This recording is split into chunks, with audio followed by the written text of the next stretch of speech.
पता है हमारे लिए सबसे ज़्यादा ज़रूरी चीज़ क्या है? वो है खुशी। और उस चीज़ को पाने के लिए ना हम रुपये के पीछे भागते हैं। हमें लगता है कि अगर हमारे पास ज़्यादा रुपये होंगे तो हम ज़्यादा खुश रहेंगे। मतलब ज़्यादा रुपया ज़्यादा खुशी, ये एक कॉन्सेप्ट बन गया अभी। 95% से ज़्यादा लोग रुपये को ना खुशी का एक बहुत बड़ा वजह मानते हैं। अगर किसी के पास रुपया ज़्यादा है तो वह ज़्यादा खुश होगा, लेकिन यह बात कतई सच नहीं है। पूरी दिन काम करने के बाद 8 घंटे 12 घंटे काम करने के बाद जब रात में आप रेस्ट करने बिछावन पे आते हो तो उस समय फिर आपको पता चलता है कि आज का पूरा दिन तो मेरा काम में ही गुजर गया, मैंने तो अपने लिए कुछ जिया ही नहीं। तो बड़ी समस्या यह है, बड़ा प्रश्न यह है कि आज के ज़माने में खुश कौन? हमें लगता है आप वीडियो देख रहे हो चैन से तो आप सबसे ज़्यादा खुश हो, लेकिन आपको लगता है मैं या और मेरे बगल वाले पड़ोसी, क्योंकि उनके पास तो कार है, उनके पास तो बड़े बंगले हैं, उनके अकाउंट में बहुत रुपये हैं तो वो ज़्यादा खुश। एक कॉन्सेप्ट बना हुआ है ना आपके भी दिमाग में। तो आज मैं इसी संबंधित आपको एक छोटी सी स्टोरी बताऊंगा। बस आप इस वीडियो को ना पूरा देखिएगा और आपको ज़रूर कुछ इस वीडियो से सीखने को मिलेगा। अगर आपको सीखने को कुछ नहीं मिलता है तो आप वीडियो को डिसलाइक कर दीजिएगा, लेकिन वीडियो को पूरी देखिएगा। तो एक बार एक भिखारी एक दरवाजे पे गया, उनको भूख लगी थी तो वो तो खाने का मांग करेगा ही। तो उन्होंने आवाज़ दिया कि अगर घर में कोई है तो मुझे कुछ खाना दे दीजिए। तो घर में बच्चे, उसकी माँ और पिताजी सभी कोई आपस में बातचीत कर रहे थे, खुश थे पूरे। तो वो लोग आपस में ही मशगूल थे पूरा, तो उन्होंने ध्यान नहीं दिया। तो उसने दोबारा आवाज़ लगाया कि अगर घर में कोई है और मेरी आवाज़ को सुन पा रहा है तो मुझे कुछ खाना चाहिए, मुझे भूख लगी है। तो उस बच्चे की माँ ने उस आवाज़ को सुना तो वह उन्होंने कुछ उसे खाने को दे दिया। तो वह आदमी जब वहाँ से जा रहा था तो वह मन ही मन सोच रहा था, मैं दरवाजे दरवाजे पे खाने के लिए भटकता हूँ और यह परिवार कितना ज़्यादा खुश है। बच्चे हैं, बच्चे की माँ पिता सभी आपस में बातचीत कर रहे हैं। अगर जीवन हो ना तो इसके जैसा हो। लेकिन उसके जाने के बाद ना उसकी पत्नी जो है यानी उस बच्चे की माँ अपने पति से बोलती है कि घर में राशन भी समाप्त हो गया है, बच्चे भी कई दिन से बीमार हैं और रुपये नहीं है, बच्चे का इलाज भी कराना है, कैसे होगा। तो उसके पिता बोलते हैं यानी उस बच्चे के पिताजी कि मैंने अपने मालिक को बोला था रुपये के लिए, लेकिन वो रुपये अभी मुझे उन्होंने नहीं दिया, तो अभी कुछ दिन इसी प्रकार से हमें अरेंज करना पड़ेगा। तो उसकी पत्नी बोलती है कि आप एक बार फिर से जाओ अपने सेठ के पास और उन्हें बोलो कि कुछ रुपये की घर में ज़रूरत है, तो शायद वो आपकी मदद कर देंगे। तो पत्नी के बार बार जिद करने के बाद वो चला जाता है अपने सेठ के पास जहाँ वो काम करता था, और अपने सेठ को जाकर बोलता है कि मालिक मुझे कुछ रुपये की ज़रूरत है, क्योंकि मेरे घर में राशन भी समाप्त हो गया है और मेरे बच्चे का तबीयत भी खराब है। तो उस आदमी के बार बार जिद करने के कारण सेठ उन्हें कुछ रुपये दे देता है। लेकिन उस आदमी ने वहाँ क्या देखा कि वहाँ पे 500 के बंडल लगे हुए थे, 1000 के बंडल, 2000 के बंडल, यानी रुपयों की ना वहाँ पे गद्दी लगी हुई थी। और वो आदमी मन ही मन सोच रहा था कि सेठ मुझे उसमें से थोड़ा सा रुपया देने में इतना संकोच कर रहा है, और मेरी लाइफ कैसी है। मैं एक छोटे से रुपये के टुकड़े के लिए ना मैं दूसरे के सामने गिड़गिड़ाता हूँ, और ये मेरा सेठ, इनके पास तो रुपयों का बंडल ही। ये सॉरी ये सोच के ना वो घर आ रहा है और वो सोचता है मन में, अगर जीवन हो ना तो मेरे सेठ की जैसी हो, हाँ, कुछ किसी भी चीज की कमी नहीं। उनके आने के बाद उस सेठ का जो नौकर था वो अपने मालिक को बोलता है, मालिक,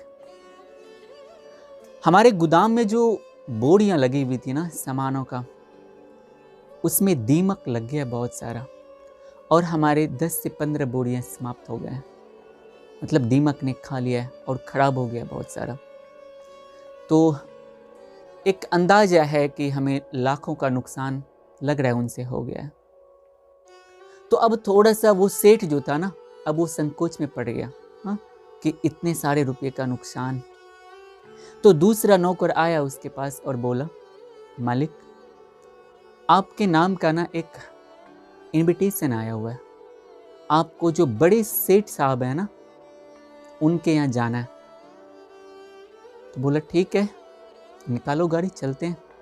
तो जब वो सेठ के पास गए, बड़े सेठ के पास जहाँ से वो सामान लाते थे, तो उनके यहाँ जैसे गए तो उन्होंने देखा कि वहाँ पे लोगों का बहुत बड़ा जमाव आ रहा है, बहुत सारे लोग आए। उस शहर के कलेक्टर, उस शहर के जो बड़े बड़े पदाधिकारी थे, बड़े बड़े अमीर लोग जो थे, सब बड़ी बड़ी कारें लेके, नई नई कारें लेके आए हुए। तो ये भी वहाँ पहुँचे। तो ये उन सारी व्यवस्था को देख के, उतने सारे लोग को देख के, अब इस सेठ के मन में चल रहा है, अगर जिंदगी हो ना तो मेरे सेठ के जैसी हो। मैं सोचता हूं कि मैं बड़ा हूं, इनको देखो कितने बड़े बड़े लोगों से इनकी जान पहचान है, दूसरे शहर के लोग भी आए हुए हैं इनके पास, और इतने सारे रुपये, इतने सारे लोगों का अरेंजमेंट। तो वो मन ही मन सोच रहा है, अगर जिंदगी हो तो इनके जैसी हो। फिर क्या था, तो कुछ समय के बाद उन बड़े सेठ का, जो उनका प्यून था, उनका जो मैनेजमेंट करता था सारा चीज़, वो उनके पास आया और उन्होंने बोला से बड़े सेठ को, साहब, हमारी जो गाड़ी आ रही थी ना सामानों से लदी हुई, उनका एक्सीडेंट हो गया और उसमें आग लग गई। आग लगने के कारण ना करोड़ों का नुकसान हो गया। अब वो बड़े सेठ सन्नाटा गए, ये क्या हो गया। तो अब वहां पे जितने सारे लोग बैठे थे ना, अब उनके दिमाग में ना थोड़ी सी समस्या आने लगी, हाँ?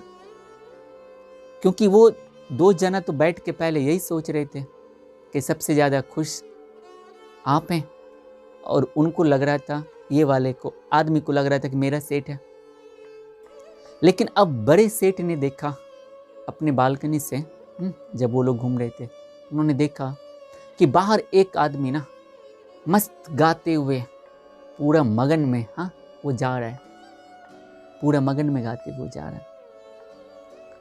तो अब वो जो सेठ था, अब वो सेठ अपने जूनियर सेठ को बोलता है, मैं मानता हूँ दुनिया का सबसे खुश नसीब इंसान जो है वो आदमी है। बोला वो तो भिखारी है। बोला वही दुनिया का सबसे खुश नसीब इंसान है, और सबसे ज़्यादा खुशी इस दुनिया में अगर कोई है तो वो भिखारी है। ना उनको आने वाले कल की चिंता, ना रात में क्या खाएंगे उसकी चिंता, वर्तमान में जीता है बस। अभी भोजन चाहिए तो कुछ दरवाजे पे गया, मांगा, खाया, खुश है वो अपनी दुनिया में पूरी। तो यही चीज मैंने आपको पहले समझाया कि आज के ज़माने में ना हमें ये लगता है कि अगर किसी के पास 2-3 गाड़ियाँ हैं, बाइक है, तो वो ज़्यादा खुश होगा। बाइक वाले को लगता है जिनके पास 4 चक्के की गाड़ी वो ज़्यादा खुश है, और उनको लगता है कि नहीं, अगर इनसे भी ज़्यादा किसी को है तो वो ज़्यादा खुश है।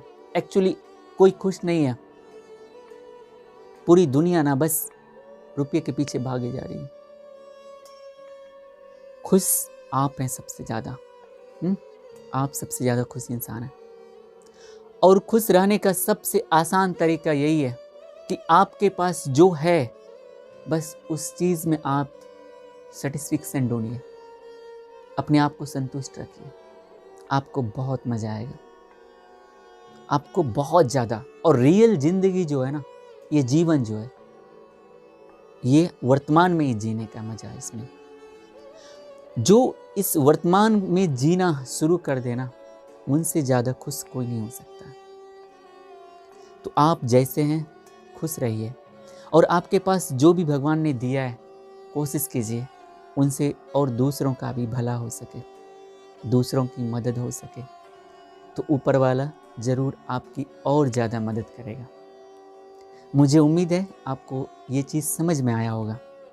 अगर आपको समझ में आया और आपको अच्छा लगा, अच्छा तो लगा ही होगा, तो आप इस वीडियो को दूसरों के साथ भी ज़रूर शेयर कीजिएगा। और अगर आप हमारे चैनल पर पहली बार आए हैं, तो मैं चाहता हूँ कि आप मेरे परिवार का सदस्य बनिए, हिस्सा बनिए, क्योंकि यह सिर्फ चैनल नहीं है, यह एक हमारा परिवार है। तो आप ज़रूर मेरे परिवार के सदस्य बनिए, और साथ में आ रहे घंटे के बटन को भी दबाइए। इनसे क्या होगा, मैं जब भी वीडियो बनाऊंगा तो सबसे पहले वीडियो आपको मिलेगा। मिलेंगे अगली वीडियो में एक नई स्टोरी के साथ, एक नई ऊर्जा वाली वीडियो के साथ। तब तक के लिए मेरे आप और सारे वीडियो को देखिए। अब मुझे दीजिए इजाज़त, हम मिलेंगे अगले वीडियो में। तब तक के लिए जय हिंद, जय भारत।